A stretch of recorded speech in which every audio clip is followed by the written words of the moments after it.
நானும் என்னை விட ஏழை குடும்பத்தில் பிறந்த என்னுடைய நண்பனும் மன்னர் சரபோஜி அரசினர் கல்லூரிக்கு செல்லும் போது எஸ்பி பங்களாவும் கலெக்டர் பங்களாவும் பக்கத்தில் இருக்கும். எனக்கு காக்கி உடை அணிந்த காவல்துறை அதிகாரியாக வேண்டும் என்பது என்னுடைய ஆசை. என்னுடைய நண்பனினுடைய ஆசை என்ன என்று எனக்கு தெரியாது.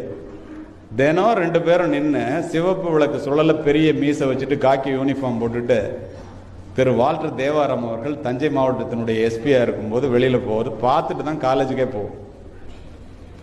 ஒரு நாள் காரை நிறுத்திட்டு கேட்டார், 2 பேரும் இங்கேயே நிற்கிறியே, ஏன்னா காலேஜுக்கே போறது இல்லையான்னு. உங்களை மாதிரி ஆகணும்னா என்ன பண்ணணும்னு கேட்டேன். நீ போய் என்சிசியில் சேரு, நீ போய் ரைஃபிள் கிளப்பில் சேரு, கல்லூரி நேரம் போக மீதி நேரம்லாம் மைதானத்தில் இருந்துட்டு போயிட்டாரு. அவர் சொன்னதெல்லாம் செஞ்சேன். நான் சொன்னதெல்லாம் நீங்கள் செய்யணுங்கிறதுக்காக சொல்கிறேன். என்னுடைய நண்பன் எப்போ பார்த்தாலும் ஒரு இண்டு பேப்பரை வச்சுட்டு படிச்சுட்டு இருப்பான். கல்லூரி நேரம் போக நூலகத்திலேயே உட்காந்துருப்பான். நான் கிரவுண்டில் இருப்பேன், அவன் நூலகத்தில் இருப்பான்.